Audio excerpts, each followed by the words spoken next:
What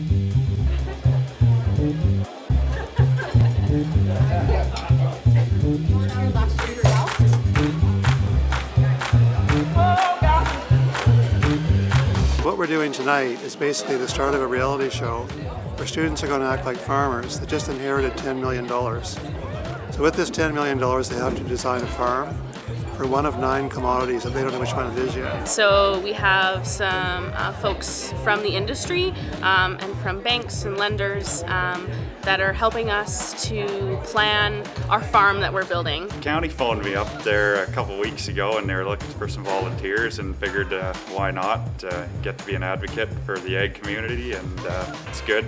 Get to meet new people and maybe tell a story they haven't heard before.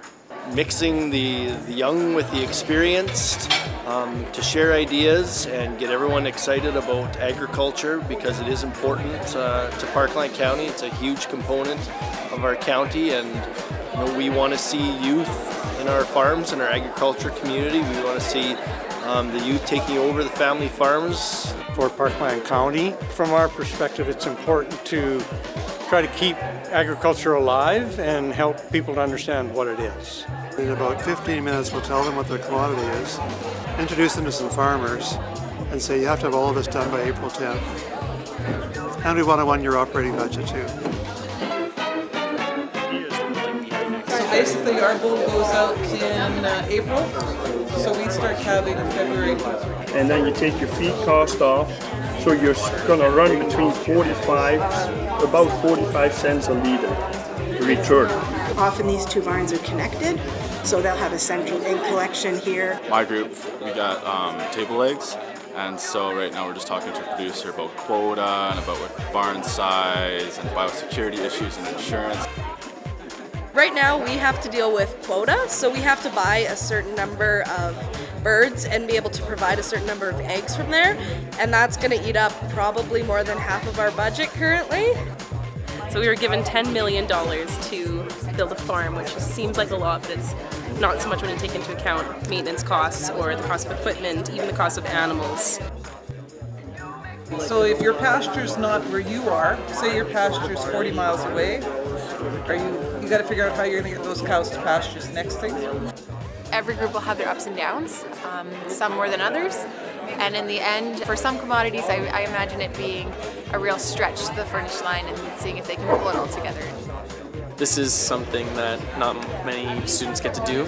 I don't know, I think it's a great experience. I think that this is really, really cool. It's a fantastic opportunity to be able to speak with these people that have first-hand experience. I think tonight was an opportunity for our farmers and ranchers in the community to hopefully assist the younger generation in learning what farming is or isn't, and looking at the big picture, not just at one section of agriculture. On April 10th, they present their results, and I'm expecting them to have a pretty detailed list of what their farm is, in terms of what they spent on quota, what they spent on animals, on land, on buildings. I have really no idea what the final result would look like.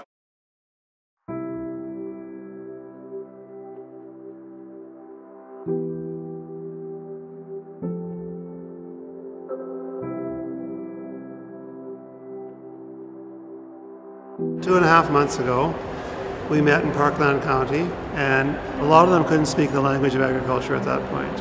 And I think tonight they are quite fluent in talking about their farms and industry and commodities, and they have gone to that next level. So we have a 600 sow operation, farrow to finish. We have 2 barns with 300 sows in each. We're farrowing 17 sows a week, producing 170 a week, 680 a month, and we're producing over 15,000 market hogs a year. Starting out with $10 million, it's a lot of money, and to build up a farm in a commodity that you don't even know like anything about is pretty cool. Kind of adding up the cost of land, the cost of animals, the cost of equipment, and then on top of that, permits and vet care and kind of all the maintenance of that stuff. It really gets up there quite quickly.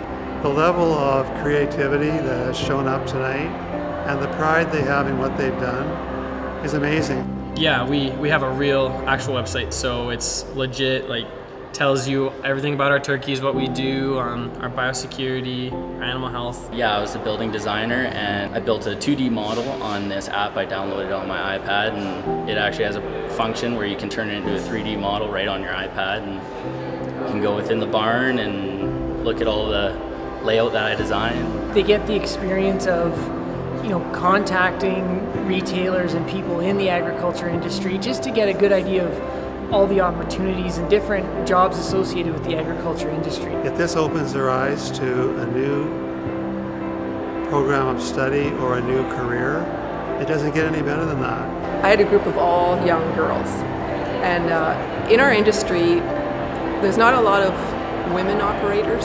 So when I had this whole group of girls, my heart just leapt, because we have a place in this industry, and I was really excited to see where these girls, starting from scratch, could build a farm. It's a success story when we can connect the youth with the ag community.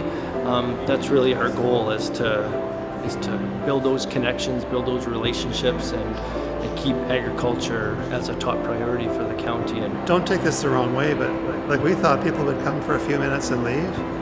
But there's some people here that have been here for 2 hours, and they are having in-depth conversations with everybody, which is fantastic.